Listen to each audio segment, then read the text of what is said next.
안녕하세요. 오후의 도서관입니다. 오늘 함께 읽어볼 책은 40세에 은퇴하다.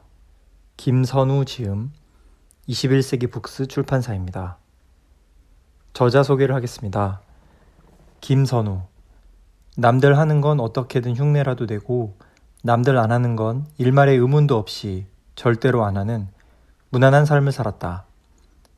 남들처럼 살면 그게 좋은 인생일 거라는 막연하지만 강력한 믿음 때문에 학업 입시 스트레스, 취업 난관, 직장 생활의 부침이나 신혼의 막장 싸움조차 남들도 다 하겠거니 은밀히 안심하면서 견뎠다. 그러다가 40세가 되던 해 갑자기 아무 계획도 없이 잘 다니던 직장을 때려치웠다. 나는 남들과 다르다는 막연한 자신감이 있었던 것 같은데 그 자신감이 와장창 깨지는데 겨우 몇 달. 40세 백수 가장으로 사는 법도 남들 보고 따라하면 남들보다 잘 살 수 있을 거라 믿었나 보다. 나 뜨거운 계획을 수정하는데 수년. 이제 진짜 평범하게 남들처럼 묻고 사랑하고 하루하루를 내가 할 수 있는 만큼만 노력하며 살아가는 법을 배우고 있다. 캐나다 브리티시 컬럼비아대에서 인문지리학을 전공했고 미국 시애틀 소재 워싱턴대에서 경영학 석사를 받았다. 12년 동안 동아일보에서 기자로 일했다. 지금은 미국에 살면서 네이버 비즈니스판 인터비즈에 미국 농부 김선우의 세상 엿보기를 연재하고 IT 전문 매체 아웃스탠딩에 미국 IT 기업 관련 글을 쓰며 하버드 비즈니스 리뷰 코리아를 번역한다. 기자로 일할 때는 내 기사를 읽을 때마다 창피했는데 지금은 내가 쓴 글을 읽으며 감동하곤 한다. 일주일에 2번 동네 수영장에서 수상안전요원으로 일한다. 직원 혜택으로 무료 수영을 하면서 라커룸 청소를 잘한다는 고객 칭찬을 지구를 지키는 일을 하는 것처럼 자랑스러워한다. 저서로는 싸우지 않는 부부가 위험하다가 있다. 프롤로그, 중지 버튼을 누르다. 많은 사람들이 궁금해한다. 일 안 하냐고. 변변한 수입도 없이 어찌 사냐고. 아직도 더 늦기 전에 일자리를 알아보라고 권하는 사람도 많다. 나도 사실 처음부터 이렇게 미국 시골에 박혀 살려고 작정한 것은 아니었다. 한국에서 미국 유학 중인 아내를 뒷바라지하는 기러기 생활을 했다. 그러던 어느 날 잘 다니던 회사에 사표를 던지고 무작정 미국 시애틀로 갔다. 이미 5년을 기러기로 지낸 터였고 아내가 박사 학위를 받기까지는 1년이 채 안 남았지만 더 이상 참을 수가 없었다. 약간은 충동적으로 낸 사표였다. 가족이 보고 싶었고 몸과 마음은 지쳐 있었다. 내 나이 딱 40이었다. 40이라는 나이가 나를 더 감성적으로 만들었는지도 모르겠다. 커리어나 밥벌이는 뭐 어떻게 되겠지 싶었다. 하지만 아무것도 되는 건 없었다. 한국어로 기사를 쓰던 기자 출신이 할 수 있는 일은 별로 없었다. 특히 한국이 아닌 미국에서는 더더욱 그랬다. 여기저기 원서를 내봤지만 연락이 오는 곳은 없었다. 창업은 너무 위험해 보였다. 10여 년의 직장 생활이 그나마 있던 내 안의 기업가 정신까지 모두 짜내는 바람에 염두가 나지 않았다. 섣불리 가게를 냈다가 망하는 걸 본 적이 한두 번이 아니었다. 마음이 조급해졌지만 크게 신경 쓰지 않으려 했다. 일상은 지루했다. 아침에 2딸을 학교에 데려다주고 돌아와서는 다시 자는 날도 많았다. 지겨움에 지친 나머지 집 근처 전문대에 가서 기술을 배워볼까 생각했지만 입학을 앞두고 포기했다. 아는 사람과 인테리어 공사를 시작해볼까 고민했지만 결국 그만뒀다.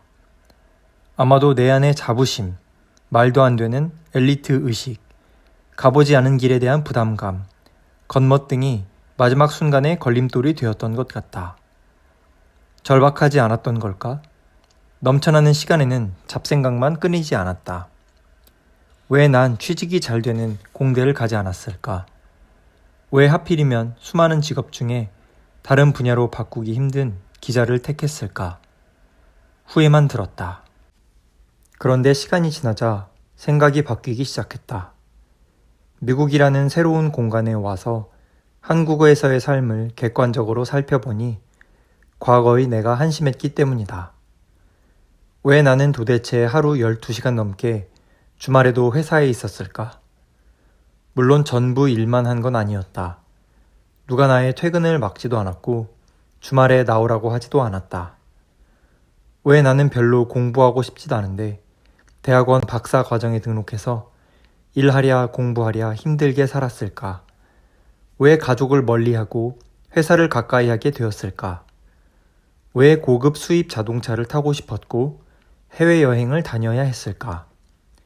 별 이유는 없었다. 그냥 남들이 그렇게 하니까, 그렇게 해야 한다고 하니까, 그렇게 하는 게 좋다고 하니까, 멋져 보이니까. 사실 내가 정말 하고 싶어서 하는 건 없었다. 그렇다고 삶의 재미를 느끼지 못했다는 건 아니다. 기자 일은 다이내믹해서 딴 생각할 틈을 주지 않았다. 여행도 틈틈이 좋다는 곳을 다녀보니 나쁘지 않았다. 박사 과정에 등록한 뒤로는 일하면서 공부도 한다고 이야기하면 누구나 격려를 해주곤 했다. 정말 열심히 사시는군요. 라고. 아주 가끔씩 느끼는 행복감에 그래 사는 게 이런 거지라고 속으로 생각하며 자족했던 것 같다. 그런데 어딘가 공허했다. 이런 공허함도 인생의 일부라고 여기며 다람쥐 쳇바퀴 돌듯 출퇴근을 했다. 그런데 꼭 이렇게 살아야만 하는 걸까? 이게 정답일까? 단 한 번도 나 자신에게 해보지 않았던 질문을 던졌다. 남들이 정해놓은 굴레에서 벗어나자 삶이 편안해지기 시작했다. 매일 매끼 아이들과 함께하는 식사가 즐거웠고 책 보는 즐거움을 다시 찾았으며 일이었던 신문이나 잡지 보기를 일상적으로 할 수 있게 되었다. 무엇보다 출퇴근을 하지 않는다는 사실이 편안해지기 시작했다. 뭔가 그럴듯한 일을 하지 않는 상황을 대수롭지 않게 여기기 시작했다. 어려서부터 열심히 공부해서 성공해야 한다고 배웠다. 고시 합격 또는 대기업 입사로 어떻게든 이름을 널리 알리거나 돈을 많이 벌거나 둘 다 해내야 성공으로 쳤다. 그런 삶에 단 한 번도 물음표를 달아본 적이 없었다. 왜 나는 무엇을 바라고 이렇게 다른 사람들이 정해놓은 정답 인생에 내 인생을 끼워 맞추기 위해 노력하며 살아온 걸까? 정해진 틀에서 벗어나 살다 보니 전에는 보이지 않던 것들이 보이기 시작했다. 너무도 당연하게 받아들였지만 사실은 지속 가능하지 않았던 기러기 아빠로서의 삶이 매우 낯설게 느껴졌다. 남들이 만들어 놓은 틀을 버리고 내가 만든 틀 속에 살기 시작하면서 나 자신을 더 자세히 들여다볼 수 있게 되었다. 미래에 무엇이 되기 위해 노력하기보다는 현재의 행복을 더 많이 생각하게 되었고 하루하루 쌓이는 가족과의 평범한 일상이 1년에 몇 번 이벤트성으로 생기는 추억보다 훨씬 견고한 가정을 만든다는 사실을 알게 되었다. 밥벌이는 매우 중요하고 필요하지만 직장에서의 성공은 몸과 마음을 99% 바치지 않고서는 거의 불가능하다는 사실을 깨달았으며 돈을 많이 벌거나 이름을 널리 알려서 성공하지 않고도 행복해질 수 있다는 걸 알게 되었다. 아이들에게 뭐든 억지로 시키기보다는 가만히 내버려두고 충분히 기다려주면 뭐라도 스스로 찾아서 한다는 걸 배웠고 뭔가를 할 수 있는 자유보다는 아무것도 하지 않을 자유가 더 소중하다는 걸 깨달았다. 없으면 죽을 것 같은 것도 막상 없으면 적응하기 마련이며 해야 하는 것 말고 하고 싶은 걸 하라고 종용하는 세상에서 꼭 하고 싶은 게 없어도 괜찮다는 걸 알아가고 있다. 지금의 금융 시스템에는 최소한의 발만 담그는 것이 정신 건강에 좋으며 밤마다 하늘의 별을 바라보면서 이를 닦을 수 있는 곳에서 사는 건 엄청난 특권이라는 사실도 알게 되었다. 새롭게 마주한 삶을 계속 영위하기 위해 일단 소비를 줄였다. 물건은 되도록 사지 않았고 꼭 필요한 물건은 중고로 구입했다. 사람을 별로 만나지 않기에 좋은 옷을 입을 필요도 멋을 낼 필요도 없어 옷은 대충 입고 머리는 집에서 바리깡으로 깎았다. 책은 도서관에서 빌려다 봤다. 스마트폰을 폴더폰으로 바꿨고 집에서 사용하던 인터넷을 끊었다. 비누와 샴푸는 재료를 사다가 만들어 썼다. 그러다가 아예 샴푸는 쓰지 않기로 결심했다. 이처럼 단순하게 살다 보니 농사를 지어 자급자족을 해야 할 것만 같았다. 그래서 땅을 사서 시골로 이사를 왔다. 사과나무와 블루베리 나무를 심고 채소를 길렀다. 끼니는 간단하게 해먹는다. 먹는 걸로 스트레스를 풀지 않아도 되기 때문이다. 요리도 최소한으로 하고 식재료는 되도록 있는 그대로 먹는다. 모든 집안일은 직접 한다. 농사를 짓지만 땅을 파고 큰 나무를 자르는 등 값비싼 기계가 필요한 농사일은 웬만해서는 하지 않는다. 내 몸이 감당할 만큼의 일만 한다. 그렇게 사표를 내고 미국에서 산 지 6년이 흘렀다. 그 사이 한국에서는 자신의 삶을 진지하게 들여다보는 사람들이 늘어나는 것 같다. 남들이 하는 대로 따라하는 삶에 대한 의문이 생긴 듯하고 너무 앞만 보고 달려온 지난 세월에 대한 후회도 조금씩 일고 있는 느낌이다. 지금 우리가 살고 있는 삶이 지속 가능하지 않다고 생각하기 때문일 것이다. 뭔가 사회적인 피로감이 몰려오고 있기 때문일 것이다. 그래서 워라밸에 대한 인식이 생기고 소확행이라든가 욜로와 같은 용어도 유행이다. 내가 지난 6년 동안 엄청난 시행착오를 거치면서 살려고 했던 삶이 바로 그런 삶 아니었을까? 이 책은 그 시행착오에 대한 솔직한 기록이다. 어쩌다가 그런 삶이 무엇인지 보여줄 수 있는 기회가 생겨 먼저 한번 살아본 삶이다. 하지만 꼭 나처럼 스키드 마크가 남을 정도로 브레이크를 밟을 필요는 없다. 남들의 방식이 꼭 정답이 아닐 수도 있다는 의구심을 품고 엑셀만 밟지 말고 브레이크도 조금씩 밟으면서 아등바등 살지 않고 조금은 편하게 마음먹는 그런 삶을 원한다 해도 좋다. 오히려 이 책을 그런 삶이 대략 어떠하며 그렇게 살기 위해서는 어떻게 할 수 있는지 안내하는 참고서쯤으로 생각하면 좋겠다. 따지고 보면 근본으로 돌아온 삶이다. 이렇게 멀리 돌고 돌아 근본으로 돌아온 이야기를 이제부터 해보려고 한다. 그 과정에서 얻은 깨달음과 함께. 스마트폰도 없고 TV도 없고 그리고 팔무 집안.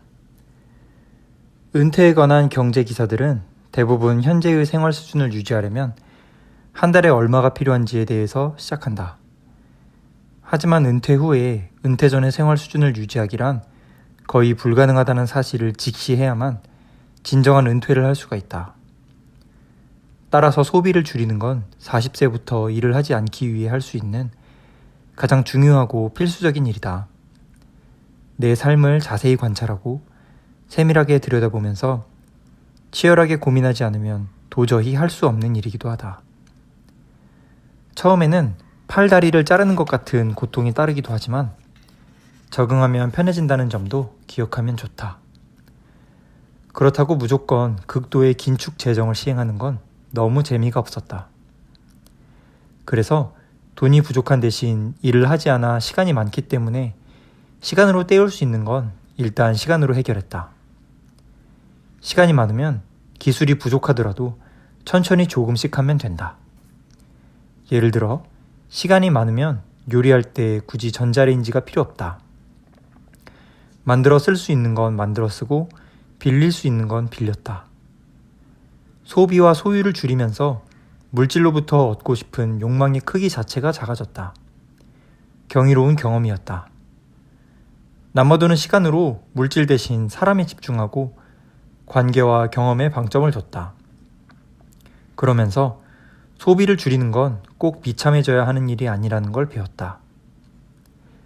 직업 없이 살게 되면서 나는 우선 아내와 함께 없이 살아야 할 것과 소비에 관한 몇 가지 규칙을 정했다. 집을 단순하게 만들려다 보니 있는 것보다는 없는 것이 사실 더 많다. 현대인의 필수 품목 중 우리가 없이 사는 것을 꼽으면 다음과 같다. TV, 스마트폰, 전자레인지, 식기세척기, 빨래 건조기, 다리미, 토스터기, 그리고 전기밥솥이다. 팔무 집안인 셈이다. TV는 이미 10여 년 전 첫째가 태어나면서 없앴고 스마트폰은 한국에서 미국으로 오면서 자연스럽게 없앴다. 요즘 세상에서 이것들을 새로 장만하지 않기 위해서는 엄청난 의지력이 필요하다. TV와 스마트폰은 편리와 재미를 제공하는 대신 사람이 현재에 집중하면서 가족과 관계 맺고 사는 걸 방해한다. 얼핏 다달이 나가는 통신비를 제외하면 소비 줄이기와는 큰 상관관계가 없는 것처럼 보이지만 TV와 스마트폰으로 인해 발생하는 2차적 소비를 생각하면 소비 유발 비용은 거의 물먹는 하마 수준이다. 일단 TV. 거실 중앙에 위치한 TV를 없애면 거실 공간을 활용할 수 있게 되면서 집 크기를 줄일 수 있다. 많은 사람들이 거주 공간으로서 최소한의 집 크기를 정해놓고 양보하지 않는 경향이 있는데 방 3개 대신 방 2개짜리에서 살면 상당히 많은 돈을 아낄 수 있다. 그리고 TV에서 나오는 광고와 간접 광고를 보지 않는 것만으로도 지출을 줄일 수 있다. 물건 하나 살 거 안 사고 여행 한 번 갈 거 안 가는 건 생각보다 크다. 또 TV를 보느라 널브러져 있는 시간에 생산적인 일을 하나라도 더 할 수 있다. 아니면 잠이라도 조금 더 잘 수 있다. TV는 가장 대표적인 린 백워드 매체, 즉 수동적인 매체이기 때문에 삶을 피폐하게 만들 소지가 크다는 점도 없앤 이유 중 하나다. 그렇다고 우리 부부가 TV를 싫어하는 건 아니다. 스포츠 중계도 하루 종일 보고 싶고 미국 드라마도 보고 싶은 게 많다. 오히려 TV만 볼 것 같아서 아쉽지만 참는 것이다.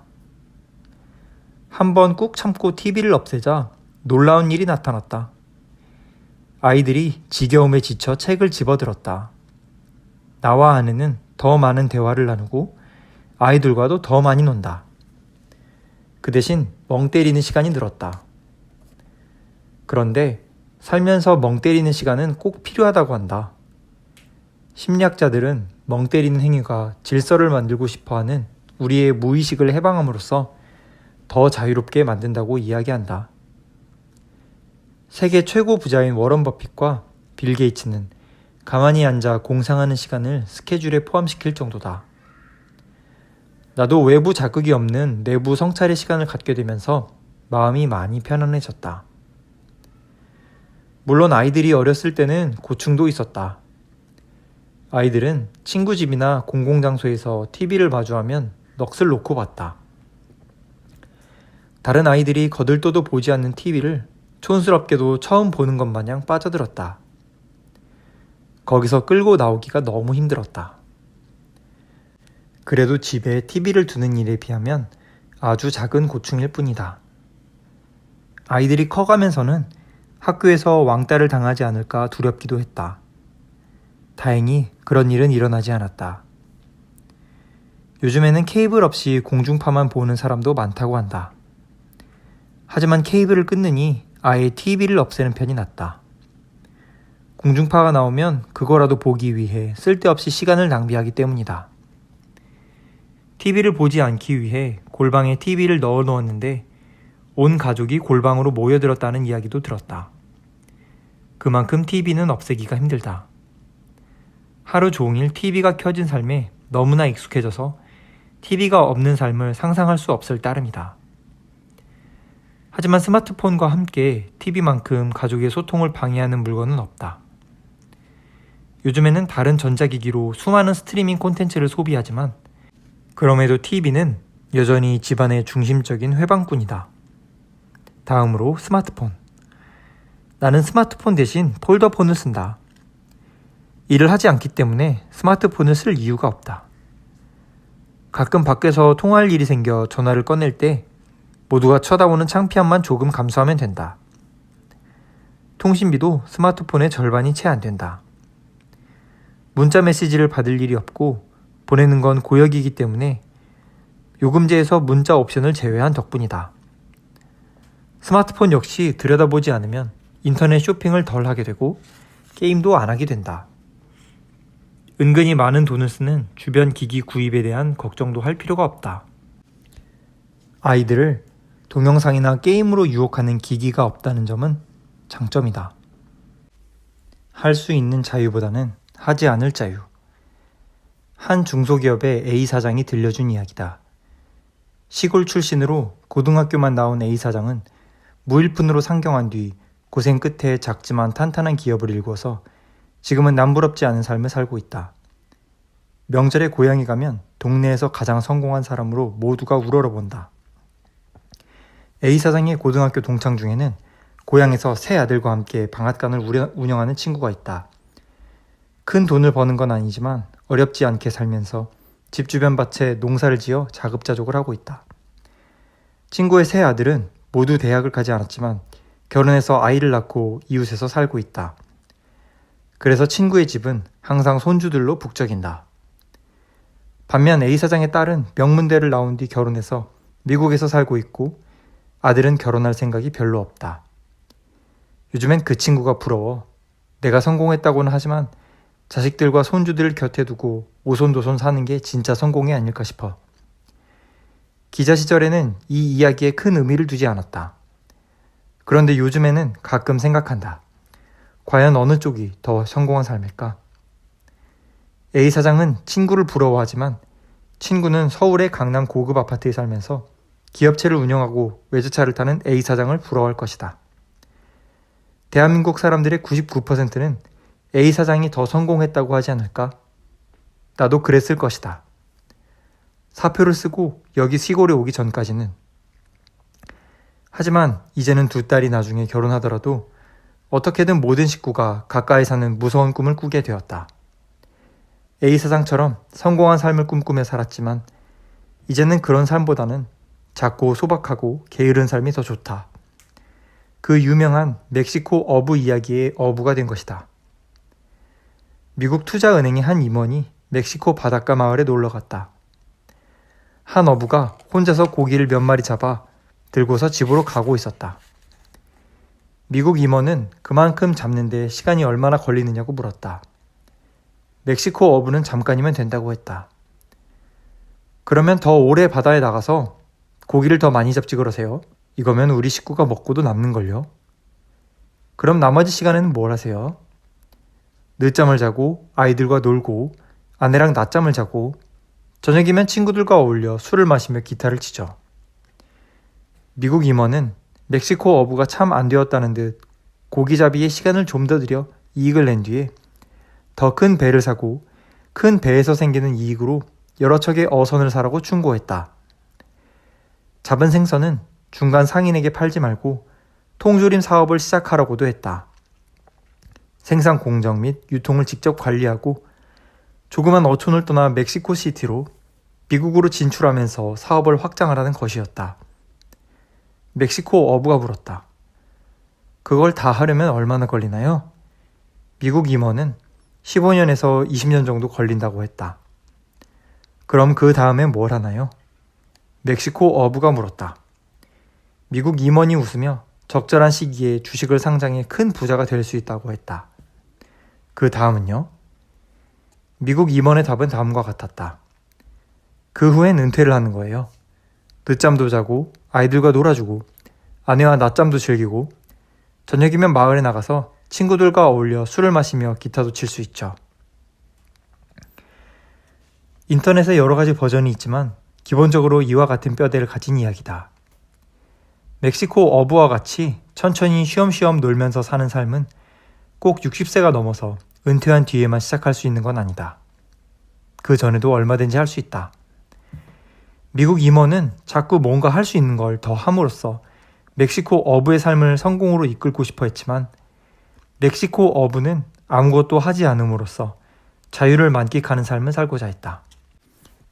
지금부터는 오후의 도서관 저의 생각입니다.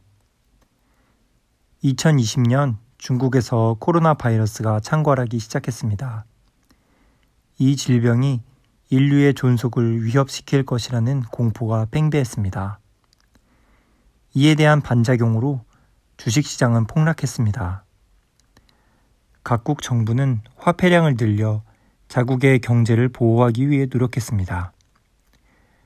그 과정에서 자산을 매입한 사람들은 갑작스런 호황을 누렸습니다. 그리고 경제적 독립과 조기 은퇴에 대한 열풍이 불기 시작했습니다.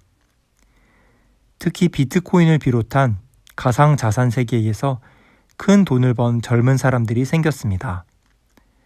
너도 나도 재테크에 열을 올렸습니다. 이 책의 저자 김선우 작가는 40세에 은퇴했습니다. 그렇다고 코인으로 큰 돈을 번 것은 아닙니다.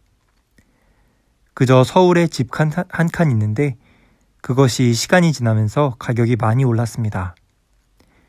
그것을 팔고 미국의 타운하우스와 작은 주택이 딸린 미국 땅을 하나 샀습니다. 타운하우스에서 나오는 월세로 4명의 가족이 생계를 유지합니다. 이러한 삶의 모습도 일종의 파이어라고 생각했습니다. 파이어 운동을 이야기하면 보통 패트 파이어를 이야기하는 경우가 많습니다. 엄청나게 많은 자산을 통해 현재의 생활 수준을 유지하는 부유한 파이어족입니다. 하지만 그 반대편에는 린 파이어족도 있습니다. 생계 수준을 유지하기 위해 철저히 절약하고 알뜰살뜰하게 살아가는 파이어족입니다. 그리고 더 나아가서는 바리스타 파이어족도 있습니다. 이들은 생계를 위한 최소한의 근로만 하면서 살아갑니다. 이들도 모두 파이어족이라 할 수 있습니다. 저도 파이어족을 꿈꿉니다. 하지만 팻파이어족을 하려면 너무 현실성이 없어 보이고 시간이 오래 걸릴 것 같아 답답한 마음이 큽니다. 하지만 저자처럼 철저히 절약하고 비우는 삶을 통해서 린 파이어나 바리스타 파이어도 가능할 수 있다고 생각했습니다. 작가는 비우는 삶을 통해서 충만함을 누린다고 합니다. 집에 인터넷도 없고 스마트폰도 없습니다. 그 흔한 건조기, 전자레인지도 없다고 합니다. 전기 사용료를 아끼기 위한 것이 아닙니다. 쓸데없이 낭비하는 시간과 감정을 아껴 사랑하는 가족들과 더 충만한 시간을 보내기 위해서라고 합니다. 그렇기에 작가의 가족에겐 기념일도 따로 필요 없다고 합니다. 왜냐하면 매일매일이 기념일이고 휴가이기 때문입니다. 우리 사회에서는 맹목적으로 더 많은 돈과 더 많은 지위를 획득해야만 한다는 신앙이 만연해 있습니다. 하지만 책 꽃들에게 희망을 해 나오는 것처럼 마침내 도달한 정상엔 우리가 바라던 행복은 없을 수도 있습니다. 오히려 지금 내가 발 딛고 있는 현실에서 부족하면 부족한 대로 감사하고 만족하는 삶이 진정 행복에 이르는 길일 수도 있겠다고 생각했습니다. 오후의 도서관이었습니다.